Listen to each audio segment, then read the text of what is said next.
कहानी चारों युग से मिली। गुरु घराने का प्रसाद आप लोगन के बीच में परोसे चलत है। आवा भैया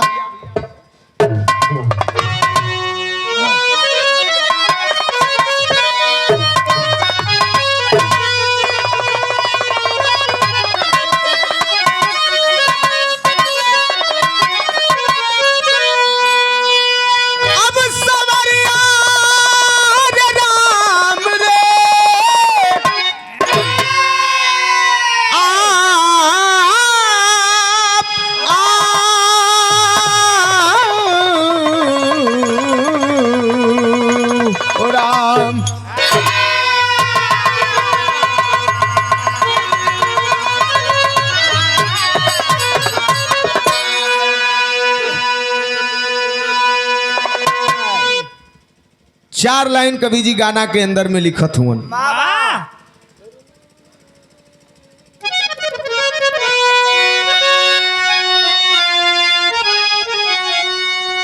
अरे अनहोनी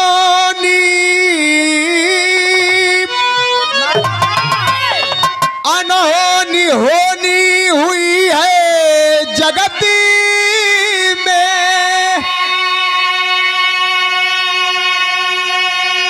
अरे फीकी हुई है खुदा की खुदाई। भर करी के अचरज जमाने के दिल में। मिलन से भी अच्छी लगी है जुदाई। वेदों पुराणों का ये दास्तां है। चारों जुगों में घटी घटना ऐसी। धर से अलग सर रहा है बिहस के। बोला सुनिए करिश्मा ये कैसी।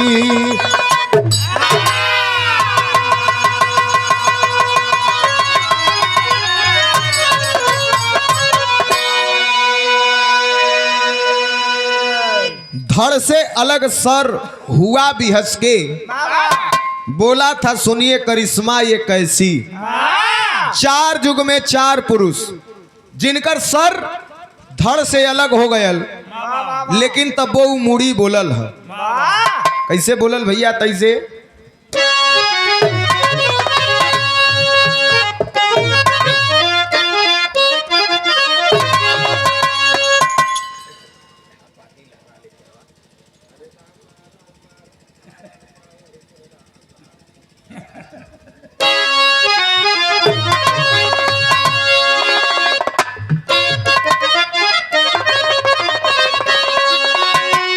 कहानी चार जुग के बाद सही। अरे रामा रामा रामा अरे मोरे रामा। कहानी चार जुग के बाद सही। रामा रामा रामा रामा मोरे रामा।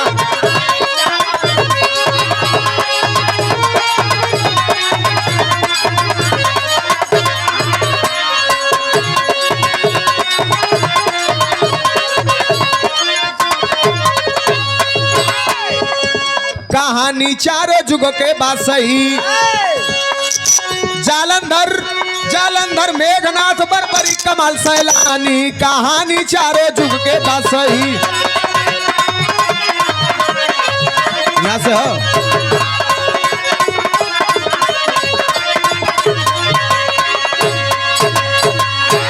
चार युग में चार मुड़ी कटल, चारों मुड़ी बोलल। जालंधर मेघनाथ बर्बरीक और कमाल। जल्ला तो पहला प्रमाण है सतयुग से। तैसे आवा गीत लगत है।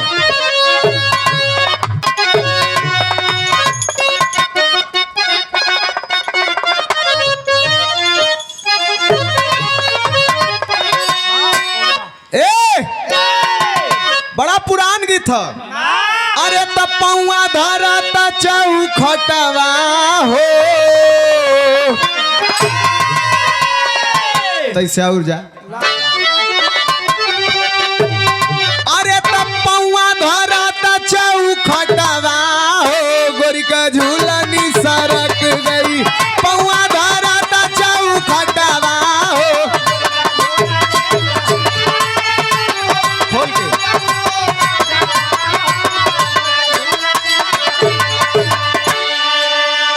लेकिन देखा सतयुग का कहानी है कैसे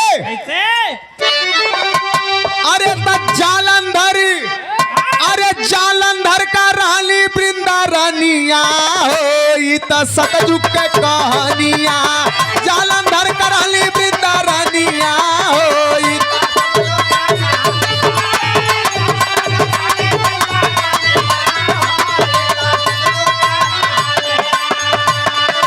पीरावा जालंधर पौले रहला बारा दानवा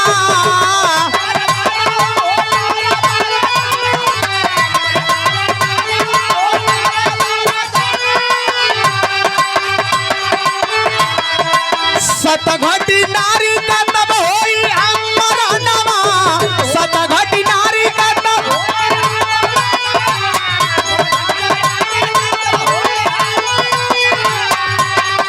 जालंधर से अरे जालंधर से भिड़ गए शिवदानिया होई त सतयुग का कहानिया जालंधर से भिड़ गए शिवदानिया हो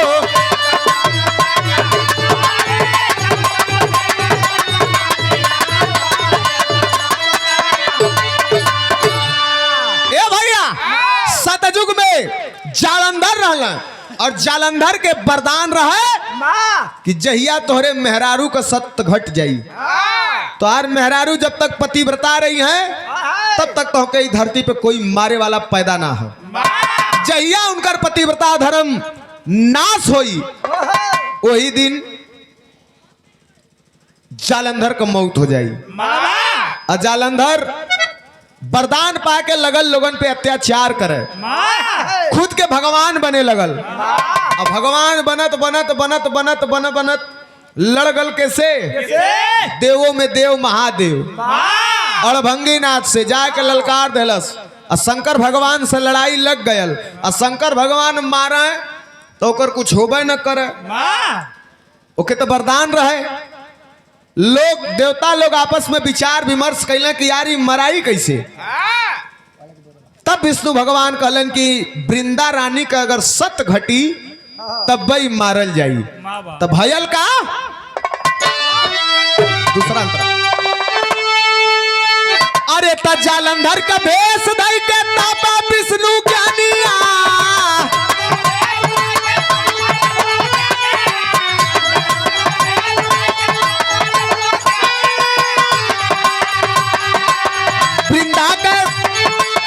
वृंदा का इज्जत लुटल काटल कर दानिया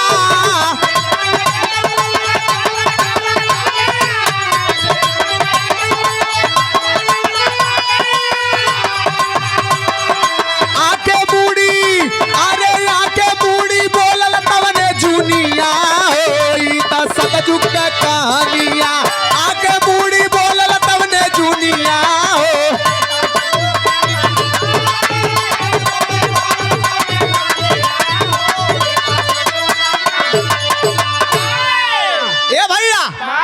लोग कहला कैसे नारी का सत्य घटी विष्णु भगवान कहले कि देखाऊ हो पतिव्रता भले ओकर पति कुकर्म करे लेकिन उसे मतलब नहीं है पतिव्रता धर्म ओकर नाश ना होई बड़े बड़े लोगन का पसीना छूट जाई विष्णु भगवान एक तरकीब लगौलन तुरंत भेष बदल के यार जालंधर जब गए लड़ाई के मैदान में शंकर भगवान से लड़े के लिए यार विष्णु भगवान जालंधर का भेष बनाए के पहुंच गिलन महल में वृंदा बैठल रहल देखलस कलस की अरे आय गईला तब जालंधर के भेष में विष्णु भगवान कहत हुन कि सुना तोहार पति इतना बड़ा वीर है कि केहू हमरे आगे टिक ना सकत मार के खरियान कह देली शंकर भगवान के मार देली लड़ाई खत्म आ गेली घरे और विष्णु भगवान जालंधर भेष में वृंदा रानी के साथ संभोग कैलन जैसे ओकर सत घटल, और जब सत घटल तो हर लड़ाई के मैदान में शंकर भगवान त्रिशूल चलाए के जालंधर का गर्दन काट देलन। काट देलन तो गर्दनवा सीधे आए के महल के पास खड़ा होके लगल आवाज देवे। निकल के वृंदा गई है बहरे, देखलस जब अपने पति का मुड़ी, कलस कह रे आप यहाँ कैसे, अभी तो आप घरे में रहला। कल तेरे साथ छल हो गया है, वो मैं नहीं वो तो विष्णु है, छल हो गया है। छोटा मुन्ना शिवांश यादव ये भाई की ओर से 100 रुपया बहुत बहुत धन्यवाद, देवे वाले के प्रणाम बा, परिवार के हर सदस्य के प्रणाम हो। ये भैया वही समय वृंदा गैल घरे में और आवाज देलस कि आप कौन हैं, अपने असली भेष में आइए। अब भगवान अपने असली रूप में जब अलन तो वृंदा श्राप देलस, वैजय वो पत्थर हो गईलन। नारी का जब सत घटल तो जालंधर का मौत भयल और जालंधर आए के महल पे सारी बात बतगलस। दूसर का प्रमाण त्रेता युग से कवन हो,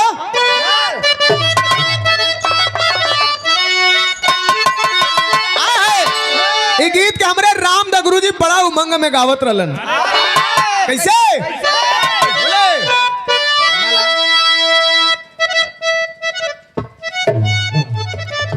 आ जाता भाई के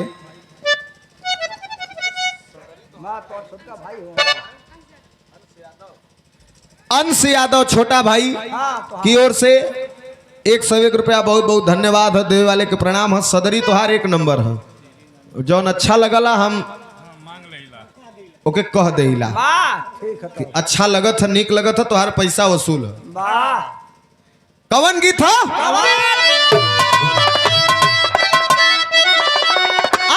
रामदा गुरु जी का है कि अरे सरंगिया वाले के अरे डेरू,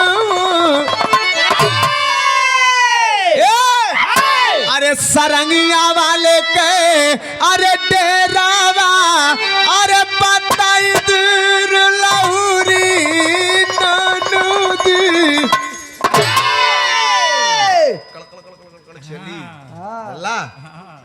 आवा फिर से भैया, अरे सरंगिया वाले के अरे डेरावा बताई देर लहुरी नूनूदी, डेरावा बताई दे।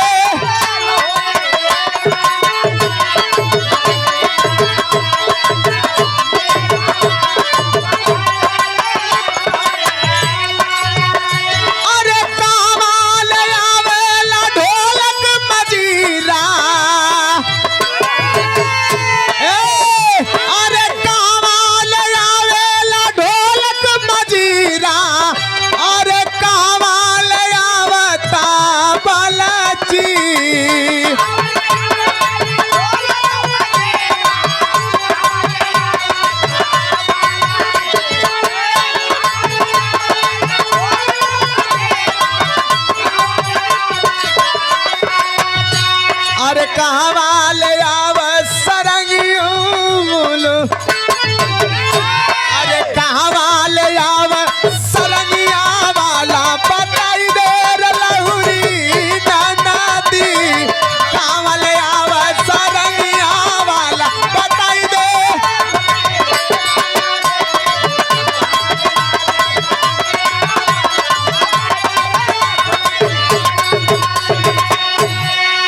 छोटा भाई शिलांश यादव आपकी ओर से 101 रुपया बहुत बहुत धन्यवाद, देवे वाले के प्रणाम बा।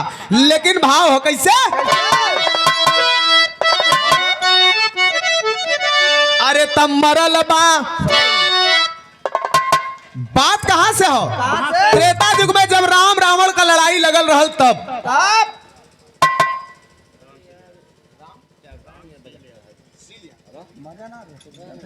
परम आदरणीय आप रामशील यादव, आप पूज्य बाबूजी के कर कमलों द्वारा 501 रुपए का आशीर्वाद, बहुत बहुत प्रणाम हो। आपके परिवार के हर सदस्य के प्रणाम बा, हित नात रिश्तेदार सम्मानित ग्रामवासी बिरहा प्रेमी सबके प्रणाम हो। यूट्यूबर साथी लोग आप लोगों के भी प्रणाम हो। संतोष भैया गई लगा हमारा पूर्वांचल हुआ ठीक। आवा अरे तब मरल बस समर में मेघनाथ, अरे मरल बस समर में अरे मेघनाथ बलिवनवा सुन लाए भैया।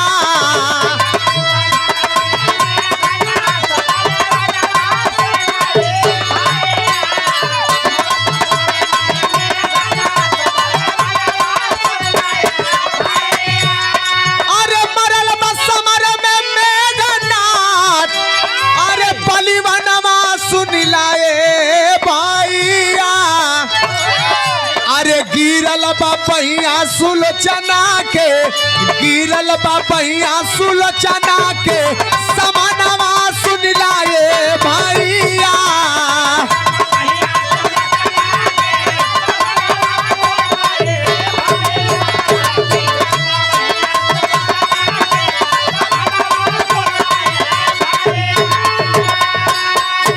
राम रावण का लड़ाई लगल रहा और वही समय लक्ष्मण जी और मेघनाथ का लड़ाई मैदान में होता।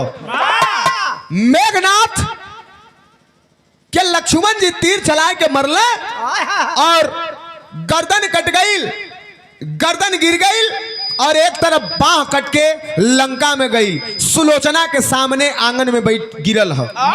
सुलोचना मेघनाथ का पत्नी रहलीन, आंगन में गिरल तो सखी लोग कहलीन कि लगत है कि मेघनाथ का हाथ है। सुलोचना कलश कि हमरे पति मेघनाथ के मारे वाला कोई पैदा ना भल हो। सखी लोग कहली वो भगवान हुए तो हर पति मराए गईलन। कलन न मानब, कहे कैसे मनबू, कहे हाथ लिख दे तब मान ले। अरे वाह। सुलोचना कहलीन कि ऐ हाथ बताओ तुम कौन हो, तुमको किसने मारा है। तब भयल का अरे पीर लखन के, अरे पीर लखन के लिखले बनहुआ,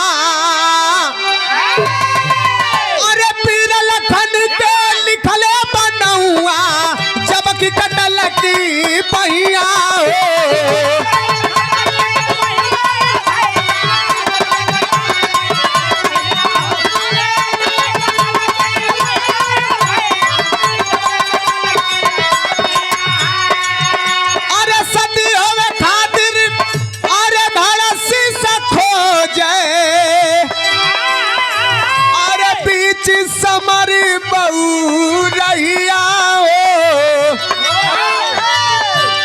बोलल कटल की मूड़िया,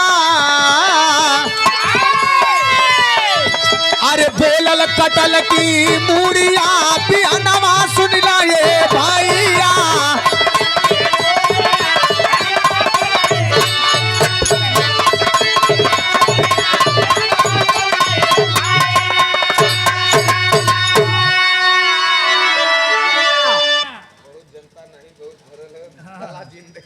माइक गुजर जाई ये भैया।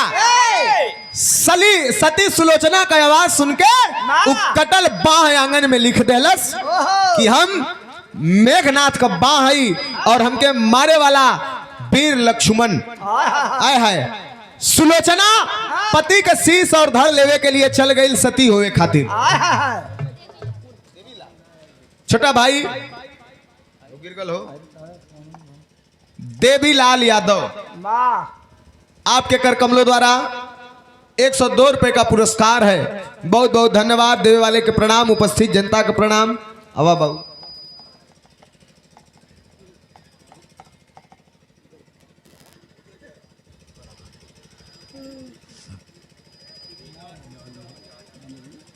गजाधरपुर के ऐतिहासिक धरती से परम आदरणीय आप श्रीनाथ यादव, आप पूज्य बाबू जी के कर कमलों द्वारा 101 रुपए का आशीर्वाद। बहुत बहुत प्रणाम, उपस्थित जनता का प्रणाम। आशीर्वाद के इच्छा ता जिंदगी रहे। ये भैया जब वो हाथ लिख देलस तो शीश और धड़ लेवे के लिए सुलोचना आए गिलीन रामादल में। भगवान से कहलीन, तो जब भगवान से कहलीन तो लक्ष्मण जी बात सुन के लगलन हंसे। पूरी रामादल हंसे लगल, कलश की कहीं कटल बाहन लिखी। सुलोचना कहलीन कि हमार बात माना लिखलस। रामादल का लोग कहलन कि सुना हम तब मानब हाई देखा तोहरे पति का मुड़ी मेघनाथ का मुड़ी कट के गिरल है, ये मुड़ी बोल दे तब मान ले कि नहीं वहाँ बाह भी लिखले हुई। जाए के पति के मुड़ी के सामने सुलोचना बैठ के कहलस कि ऐ पति देव, आपने पहले क्यों नहीं बताया कि आपको इस धरती पे मारने वाला लक्ष्मण भी है। बता देले होता तो हम अपने पिता शेषनाग के बुला ले हुई, धरती पे तोहके केहू मारे वाला ना रहत, वो यही दल में रहतन, आपको सुरक्षा करतन। इतने बात सुन के वो मुड़ी खखाए के हसल की जौने बाप के तू बुलावे के कहत हऊ वह तो हमार वध कैले हुआ। शेषनाग के अवतारी हुवन लक्ष्मण जी, उन्हीं के हाथ हमार लिखल लल, उन्हीं के हाथ हमार मृत्यु हो गई। भगवान ससम्मान शीश और धड़ दे देलन सुलोचना के सती होवे के लिए। आगे द्वापर सतयुग और त्रेता का कहानी बता देली। आगे वाली लाइन द्वापर में कवन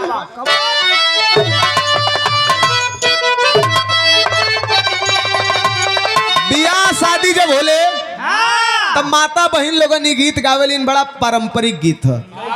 कवन गीत है कि आज एकादशिया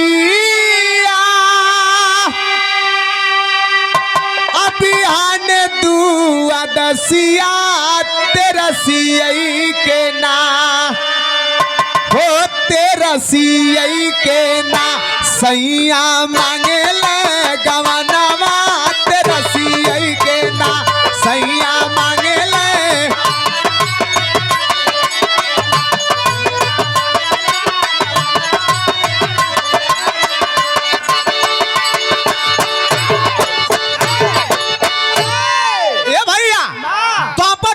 महाभारत का लड़ाई का घोषणा भयल, सबसे पूछत हुन भगवान कई दिन में लड़ाई खत्म कर देबा। कोई कहे 1 हफ्ता, कोई कहे 2 हफ्ता, कोई कहे 5 दिन। वही समय वीर बर्बरीक से जब पूछल गयल तो बर्बरीक बतौले रहलन। कैसे? अरे ता अइला लड़े खातिर, अरे अइला लड़े खातिर महाभारत के लड़ाई बर्बरी कबीरावा, बर्बरी कबीरावा लेहल 3 बार छिपाई बर्बरी कबीरावा।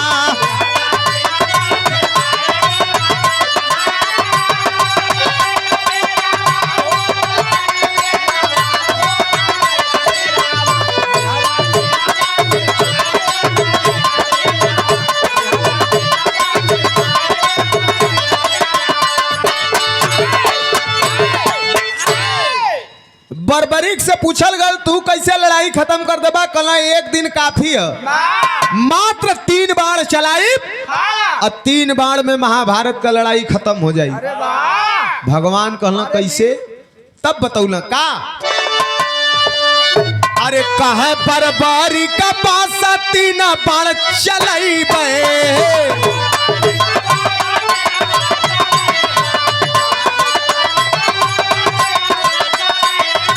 एक दिन जंग पीछे पड़ल मचैबे, एक दिन जंग पीछे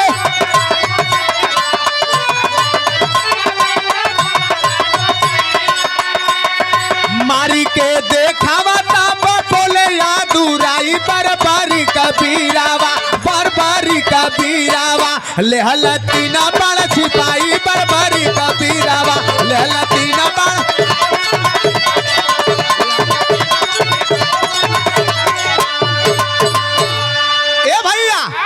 बर्बरीक 3 बार कलन की मार के महाभारत का लड़ाई खत्म कर दे। कलन कैसे बतावा? 3 बार निकलन, 1 बाण मरलन तो झंडा कट गया। अरे वाह! दूसर के बाण में मौत का चिन्ह बना देलन तो भगवान समझ गईलन। कलन सुना हाई जौन पेड़े का पत्ता है ये तू 1 बाण में छेद कर देबा, पूरा अगर छेद कर देबा तो मान ले। ठीक ठीक। ये बनारस के धरती से बिरहा के पुरोधा और गणेश गुरु अखाड़े के सिरमौर हमारे सुख दुख के साथी हमारे भाई अजय यादव कबीर चौरा ऑनलाइन पुरस्कार भेजलन है। भैया के बहुत बहुत प्रणाम हो, धन्यवाद हो। पूज्य गुरु जी स्वर्गीय राम खिलावन यादव पुजारी गुरु के चरणों में प्रणाम हो। भैया खूब आगे बढ़े, खूब तरक्की करें। 300 रुपया सबके देते रहे। ये भैया एक बाण निकाल के बर्बरीक चलाता है, और जब बर्बरीक चलौलन तो भगवान पेड़वा में से कुछ पतैया तोड़ के अपने गोड़े के नीचे दबाए लेलन। एक बाण में सारा पत्ता छेदत, वो बाण आए के भगवान के चरण के पास गिर गया। कलन देख ला एको पत्ता बाकी ना हो, भगवान कलन बाकी हो। हम कुछ पत्ता अपने पैर के नीचे भी दबौले है। कलन की वो सरकार हम जानत रही आप छलिया हुआ, हम जानत रही ई श्री हरि चरण हो, ई आपका चरण है। ऐसे एक बित्ता पीछे ई बाण रह गयल और दूसरे कोई का रहत ना तो छेदत पताल में चल जात। अब पैर उठा के देखा ऊ पत्ता में भी छेद मिली। भगवान उठा के देखलन, और जब देखलन तो कलन की भक्त तुमसे कुछ लेना चाहता हूँ, कह मांग लीजिए। कला अपन शीश दान कैदा हमके। बर्बरी तुरंत कुछ सोचता नहीं है और गर्दन काट के भगवान के दान में दे देलन। लेकिन भयल का दूसर का अंतरा में कहना हो,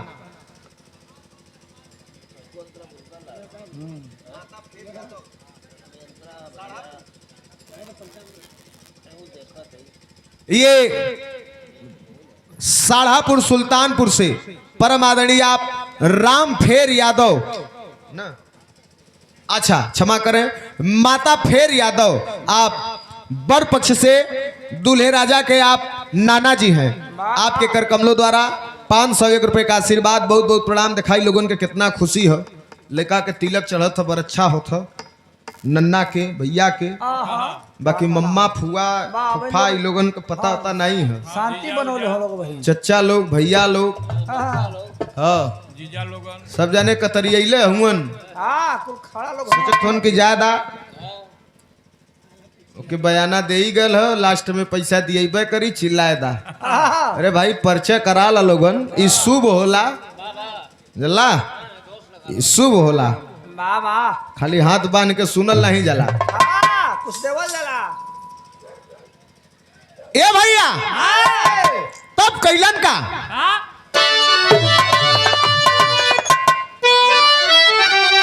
अरे त रखल पहाड़ ऊपर, अरे रखल पहाड़ पे जब बीतली लड़ाई,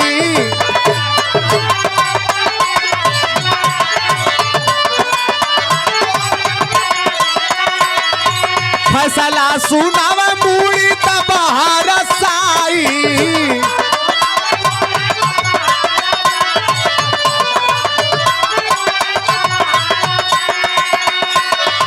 प्रभु बसा लड़त रहल चक्र के चलाई, बरबारी कबीरावा, बरबारी कबीरावा, लेहल तीना बड़ छिपाई, बरबारी कबीरावा, लेहल तीना बड़ छिपाई, बरबारी।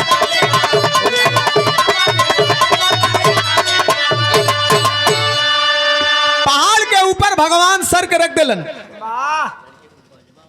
नाम का है बिजला, बिजल ऐतिहासिक धरती ग्राम बिजला से, आप प्रतापगढ़ के धरती से लड़का का आप फूफा हुआ आदरणीय आप रमेश यादव, आप महानुभाव के कर कमलों द्वारा 1001 रुपए का पुरस्कार। आपके बहुत बहुत प्रणाम हो, उपस्थित जनता का प्रणाम। आशीर्वाद की इच्छा ता जिंदगी रहे। ये भैया भगवान जब गर्दन ले लेलन तो कलन की बोल भक्त तेरी क्या इच्छा है। कलन लड़ाई देखल चाहती महाभारत के, पहाड़ के ऊपर रख देलन और 18 दिन लड़ाई उ देखलस मुड़ी। लड़ाई जब महाभारत का खत्म हो गई, पांचों पांडव लगल बहा फुलावे, यम मल्ली ये कली वो मल्ली जल्ला कहे भीषम दादा के मल्ली, कहे कर्ण के मरली जल्ला ना। तब तक भगवान ले गिला वही मुड़ी के पास। कहला भैया सबसे ज्यादा के लड़ल, मुड़ी कहलस कोई ना लड़ल, कुलोरी तो भगवान लड़त रहलन, कुलोरी उन्हीं का माया रहल, नहीं तो तू लोगन 1 मिनट लड़ाई में न चल सकता। फोटो खाली देखा बदे रहल लोग। किशन बाबू आके लौट गिला, तब वो मुड़ी सारी बात के बतौलस और आज भी वो मुड़ी पूज्यमान हो।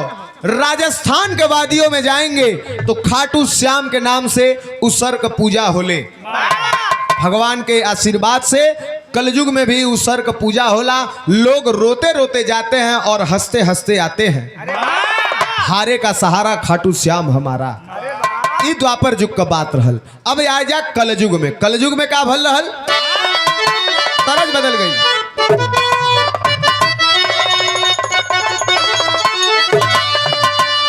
कई जिला का गीत है जल्ला। एक रामदेव गुरु जी का है कि अरे अपने बलमुआ की चोरी, अरे अपने बलमुआ की चोरी गोरी गुनवा। यार प्रतापगढ़ में जब जइबा तो हर के तनी से बोली भाषा बदलला। हम तो देखा बनारस वाला ही परफेक्ट बता पाइला कि ना, लेकिन देखा वहर का बोली भाषा हो जाला। लोग कहला का मने कहाँ ले आवत है, का करत है मना, का करत है हाँ जल्ला। तो वहर दिखाई गीत गवाला कि सैया बदल बालू जाए हो, अरे राजा बदल बालू जो हो, चुनरिया कबूटी नु बुदलाए। हमरे प्रकाश बड़का बाबू हुआ वाह तब बियाह कैलन अपने लइका कर। पतो हो आइल इनकर, तू आइल तो सुहाग रात वाले दिन बिस्तर पे गावत रहे। जब भैया गइलन सुहाग रात मनावे तो गावत रहलिन का कहे कि अरे नैहर में लगे सब भाई, अरे नैहर में लगे सब भाई, नजर यार किसी लड़ाई। लेकिन हमरे सुमंगल चचा वो हैं, कैसन चाची जवन है, ऊ एक लाइन गौले रहलिन याद कैले है। का कहले रहलिन कि अरे हम तो हई बीए पास हो। साधु संत आदमी हुवन, सीधा सपाट आदमी हुवन, ऐसे इनकर मेहरारू गा लेवेलिन। वाह जोखन चचा हुआ तनी से छिनरा टाइप का, ऊ ना गौते। अरे लाइव चलत है। जंग बहादुर यादव प्रवक्ता महोदय, ऐतिहासिक धरती गजाधरपुर से आपके और कर कमलों द्वारा 101 रुपए का आशीर्वाद। बहुत बहुत प्रणाम है उपस्थित जनता का प्रणाम। लाइव चलत है नहीं तो यही से तो मुंह हटा के बोल रही है। आप जो नैनो से बलात्कार करते हैं चचा, बच्चा कल से रहा शाम आदत छोड़ दायब बुढ़ भैला। बूढ़ भैया हाँ भाई जवान हुआ। अरे भाई देखा कपारे में डाई लगौले जवान न होगा। डाई ना है, ओरिजिनल है। ओरिजिनल है तब इनकर कैसे झरगल। फिर कर देखा यही पे काक दिन कूट ना देला। ए का गावे कि अरे हम तो हई बीए पास हो, अरे हम तो हई बीए पास, पलम बिराह के गवैया। हम तो हई बीए पास पलम।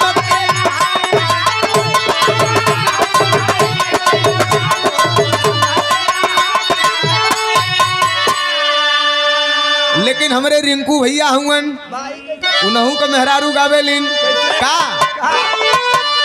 ए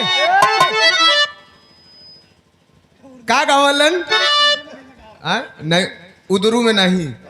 रिंकू भैया वो गावेलिन कि देवरा, अरे देवरा डालेला हमके दाना, अरे देवरा डालेला हमके दाना, बलम कविता के दीवाना। देवरा डालेला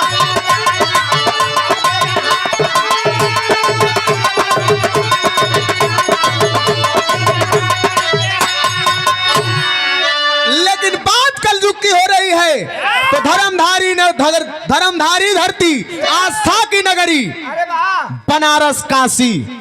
राजा काश के नाम से काशी पड़ल और बन्नार राजा के नाम से बनारस पड़ गयल।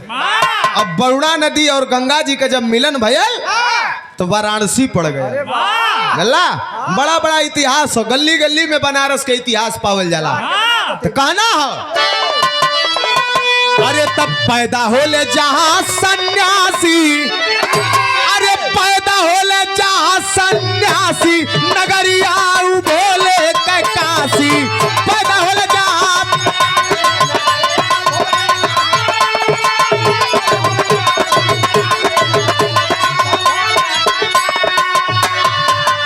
ए भैया, एक से एक संत, एक से एक ऋषि महर्षि और एक से एक विद्वान वीर काशी के धरती पे जन्म लिए अवतरित हुए। वही धरती पे, काशी के धरती पे अवतरित भइलन जिनकर नाम रहल कबीर दास।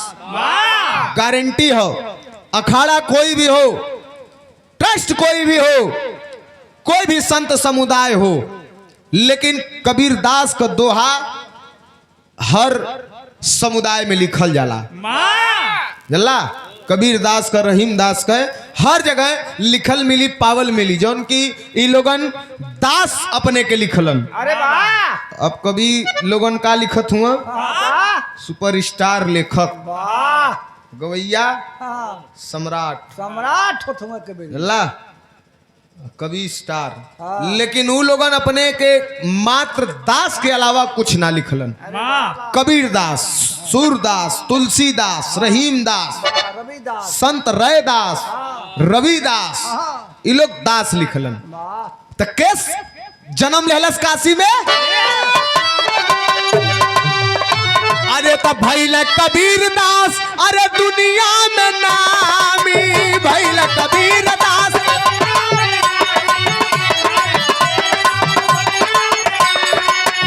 अरे अइले परीक्षा लेवे प्रभु अंतर्यामी, अइले परीक्षा लेवे।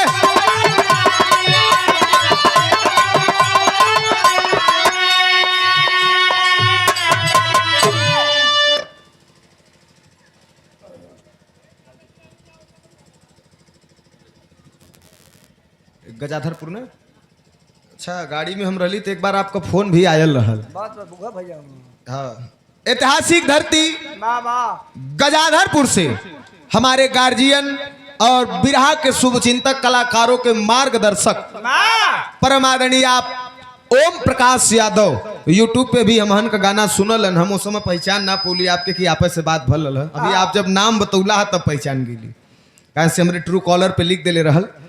इनके बड़ा पसंद हो हमार वंदना, डगमग नैया डोले सूझे ना किनारा, सहारा देदा हो विजयी के चिलवा पुकारा। अरे वाह कलन भैया हम एक मर्तबा रोज सुनीला। वाह आपके कर कमलों द्वारा 201 रुपए का आशीर्वाद, सुंदर पुष्पहार, बहुत बहुत प्रणाम हो। उपस्थित जनता का प्रणाम बा भयल का। अरे तब भैल कबीर दास दुनिया में नामी,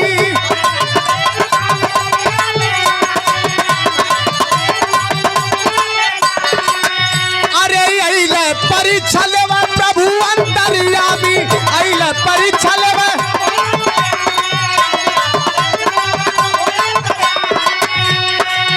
अरे साधु भेष धई के अभिलाषी, अरे साधु भेष धई के अभिलाषी, नगरिया बोले के काशी। साधु भेष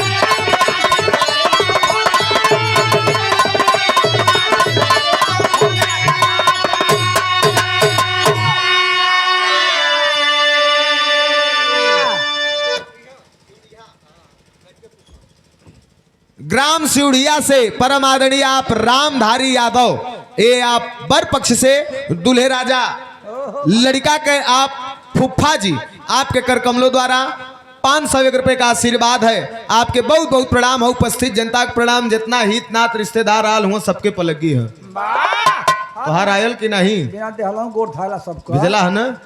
एक हाँ ठीक, तो एक बार दे के पटायल मत रही, गरमौले रहत रह गया भाई। देखा गरम के लिए रहा शादी ब्याह में ये देखा खुशी है, ये दिन का इंतजार सबके होला। हित नात संगी दोस्त, माई बाऊ, नानी नन्ना, चाची चच्चा, फुआ फुफ्फा, मम्मा बाबी, जीजा का तो रंग एकदम आज के दिन सबसे अलग रहला। जल्ला के टेंशन रहला, हाँ कुछ लोग के टेंशन भी रहला, हाँ खर्चा भी बहुत रहला। टेंशन यह रहला कि बिरहिया बोलत है इनाम देवे में पैसा थोड़ा कम है। हाँ, तो भैया देखा जेकरे में कम हुई लजाया मत आके छुच्छा काने में बता दिया हम बोल दे, वाह, बिना पैसों लेकिन ना बुलवा लिया लोगन ये समझ ला खे न्योता लोगन करत हुआ। वाह, हाँ हाँ। ए भैया ए, कबीर दास इतना बड़ा संत उनकर परीक्षा लेवे के लिए स्वयं भगवान धरती पे अइलन कबीर दास का परीक्षा लेवे। अब भगवान जब अइलन तो साधु का भेष धइ के कबीर दास के दरवाजे पे पहुंच गइलन और जाए के कहलन कि हमरे भूख लगल हो खाना खाई। हाँ, खाना खियावा। तब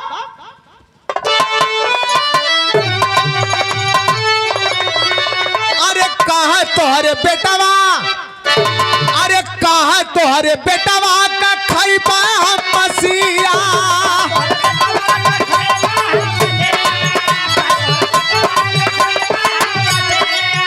अरे कैले स्वीकार संत आइल नायसिया, कैले स्वीकार संत।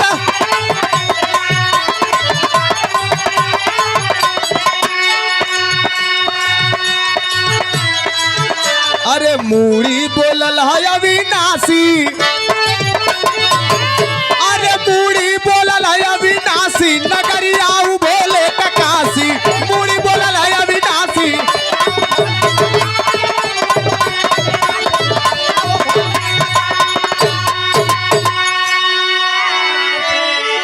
भगवान अइलन तो कहलन कि हमरे भूख लगल है खाना खियावा। वाह, कुछ रहल नहीं हाँ, बल्कि का करल जाए यार।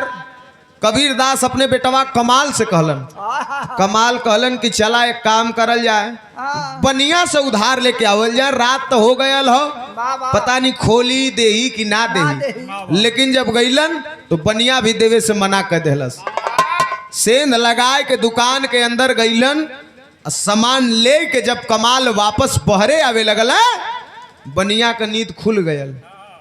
ऊपर से ऊ धय लेलस, हर से कबीर दास खींचे वहर से ऊ खींचे, वाह, हर ऊ गोड़ पकड़ ले हुआ हाँ यार, हाँ, बनिया, हर ही हाथ पकड़ ले हुआ। हाँ, कमाल कहलन कि ऐसन करा हमार गर्दन काट के तू भागा, हाँ, लेके नहीं तो अगर ऊ देख ले ही चेहरा चिढ़ा तो दे। करी बड़ा बेइज्जत। वाह, चिढ़ा ना पावा। कबीर दास जी गर्दन काट के लेके भगलन और जब घर पे जाए के खाना बनाए के साधु भेष में भगवान के आगे परोसलन तो भगवान कहलन हमन ई कुल खैबा न करे के। कहलन का खैबा भैया, तो कहलन कि तोहरे बेटवा का मांस खाए के। आय हाय हाय, लेकिन बाहर संत आंख से आंसू नहीं आया, स्वीकार कर लिए और लिया के अपने बेटवा का धड़ निकाल के मांस पकाए के जब आगे कैलन तो साधु भेष में भगवान कहलन कि हमके भरोसा ना है कि तोहरे बेटवा हो, हमके विश्वास दिलावे को होई।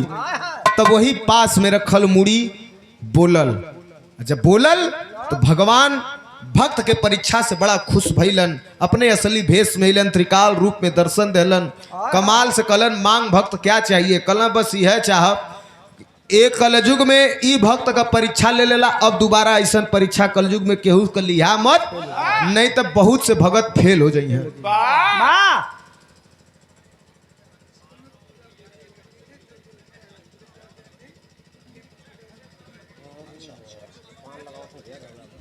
देखिए ये ग्रुप दूल्हे राजा के हॉस्पिटल से आई है, मतलब संगी दोस्त हुआ लोगन। DR memorial hospital Katghara Kalichabad Jaunpur, doctor Rishabh Yadav आपके कर कमलों द्वारा 501 रुपए का आशीर्वाद। खाली एक जाने आलुअन भैया, डॉक्टर एक ठियाल हुआ ग्रुप में तो कई जाने होबा ना। अच्छा अच्छा ठीक है, हम गावत है अपन वही में आवत रही लोगन। बहुत बहुत धन्यवाद, प्रणाम उपस्थित जनता का प्रणाम, आशीर्वाद के इच्छा ता जिंदगी रहे। अंतिम लाइन में कहना हो विजय भैया, विजय भैया, विजय भैया मंच पे ताका तैसे एक सेकंड आवा।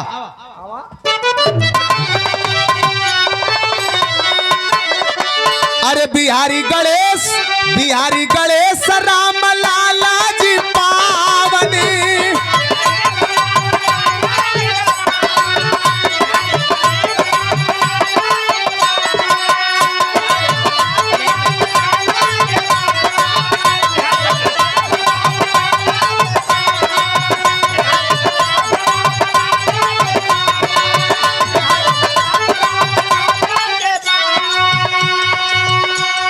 चाय भिजवा दा, ओके पी के फिर चार्ज हो जा, ठीक ना भैया। ए बिहारी गणेश राम लाला जी पावन बिहारी,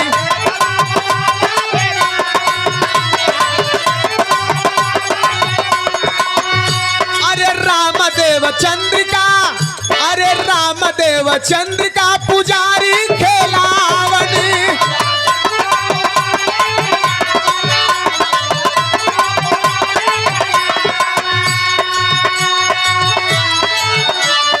रामचरण रामचरण रामचरण रामचरण हरिदास यासी, अरे रामचरण हरिदास यासी नगरिया बोले ककासी, रामचरण हरिदास यासी,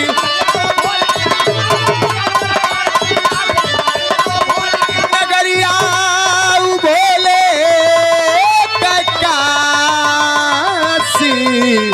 ओ